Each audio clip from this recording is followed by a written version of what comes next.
¿Entiende lo que quiere decir? O sea, la respuesta está implícita en la pregunta. Oye, Dios existe, ¿y por qué lo llamas Dios? Pero dice, la respuesta está implícita en la pregunta. Preguntarse si Dios existe equivale a preguntarse si el Ser Supremo existe. No, que si está seguro que no existe, no hace la pregunta. Pues claro, la pregunta no tiene razón de ser. Ahora, pero la misma idea del Ser Supremo, que incluye todas las perfecciones, incluye también la existencia. Es decir, oye, ¿cómo es posible que hablemos de un cosmos perfecto sin poder siquiera sospechar el origen de ese cosmos perfecto? De otro modo, tal Ser Supremo sería inferior a cualquier ser que exista. Un Ser Supremo inexistente sería una contradicción semejante a la de un triángulo de 4 lados. Por definición, la idea de triángulo incluye 3 lados. De igual modo, la idea de Ser Supremo incluye ¿qué? La existencia. Es por esto que quien niega la existencia de Dios es un necio.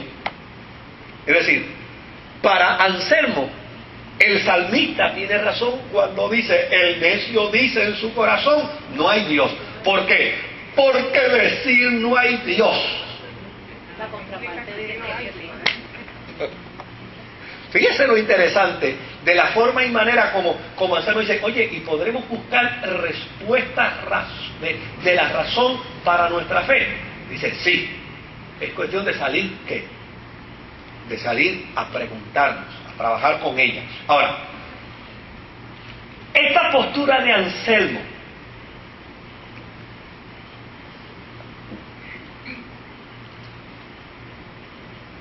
no espera demostrar una doctrina para creerla, sino que la doctrina misma y la fe en ella son suficientes para mostrar su racionalidad.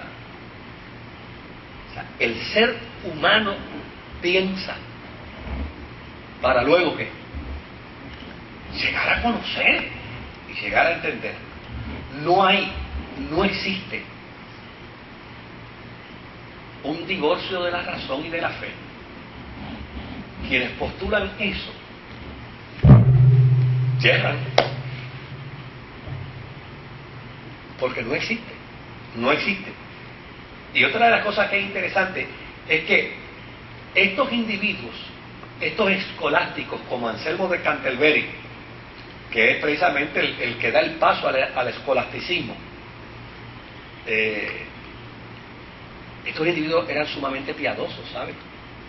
No eran, porque ese es el otro problema, el problema de los extremos, ¿no? Del movimiento pendular, donde hay gente que adquiere un poquito de conocimiento y después se creen que son un 4 de julio. ¿Verdad? No, esta gente no.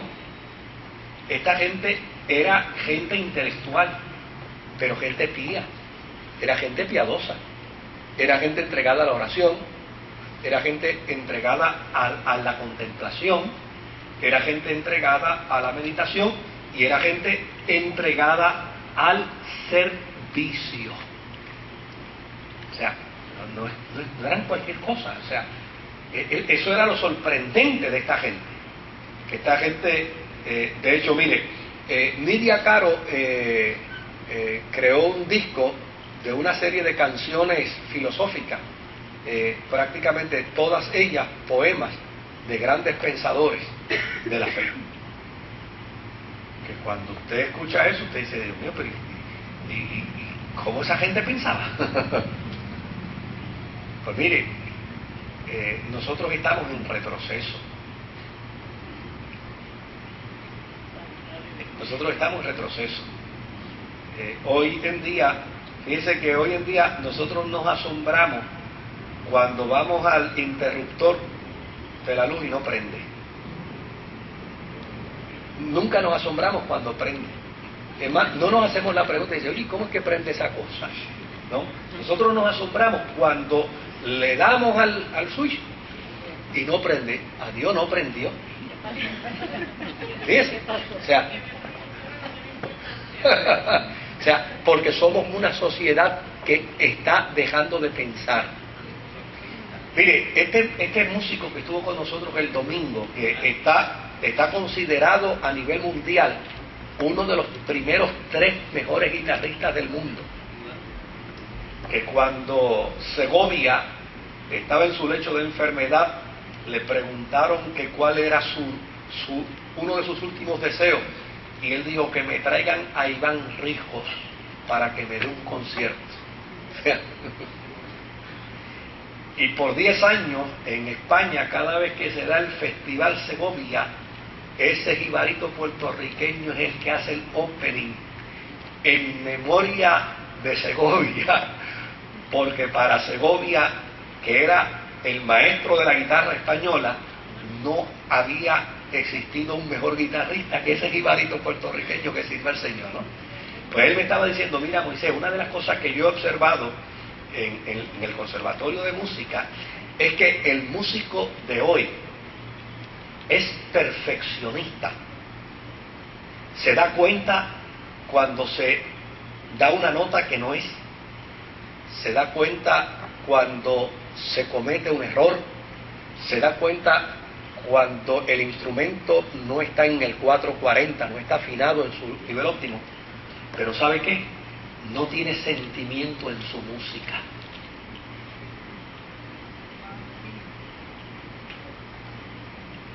Porque nuestra sociedad está abocada a lo perfecto, pero de manera deshumanizada. Y tuvimos una conversación hasta las 12 y pico de la noche sobre ese tema. Y oye, qué interesante. O sea, porque uno lo infiere, pero no lo ha logrado captar, concretizar. Y él me dice, y eso acontece en todas las profesiones. El médico de hoy es probablemente mejor médico técnicamente que el médico de 50 años atrás, pero ese médico no brinda confianza. Ese médico no sana al paciente cuando el paciente lo ve. No era como antes, que mire, yo veía gente entrar a la oficina del médico arrastrándose, y cuando salían bien y no le habían dado todavía una medicina. La presencia del médico nada más, el tacto, el trato del médico, la forma como el médico lo tocaba, lo sanaba. El tacto lo sanaba. O sea, fíjense qué dato interesante. El maestro hoy tiene más conocimiento, mucho más conocimiento que el maestro de antes, pero enseña menos.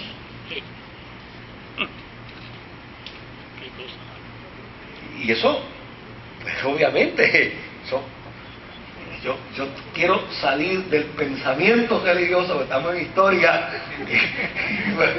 y vuelvo y caigo, pero es que esto para mí es una tentación, ¿no? Esa fue la aportación de Anselmo. Anselmo estableció que el uso de la razón, no como un modo de comprobar o negar la fe, sino como un modo de pensarla, es lo que debe existir en el pensamiento de todo cristiano. O sea, nosotros necesitamos pensar la fe, y esto no es antibíblico. Mire, los creyentes de Corinto eran extraordinarios creyentes, pero no pensaban la fe. ¿Y cuál fue el resultado de ser la iglesia más carismática, la iglesia de mayores dones, la iglesia de mayores ministerios, pero no pensaban la fe? ¿Cuál fue el resultado? Era la iglesia más dividida, era la iglesia de más contienda y era la iglesia de más chisme. ¿Qué hizo el apóstol San Pablo? El apóstol San Pablo lo que hizo fue enseñarlos a pensar la fe. Y al final les digo, miren, los dones y los carismas son muy buenos, pero esto hay que hacerlo decentemente y con orden. ¿Qué impone el orden? La razón. Esto hay que hacerlo con orden. O sea, porque a fin de cuentas el propósito de los dones es la edificación de los cristianos.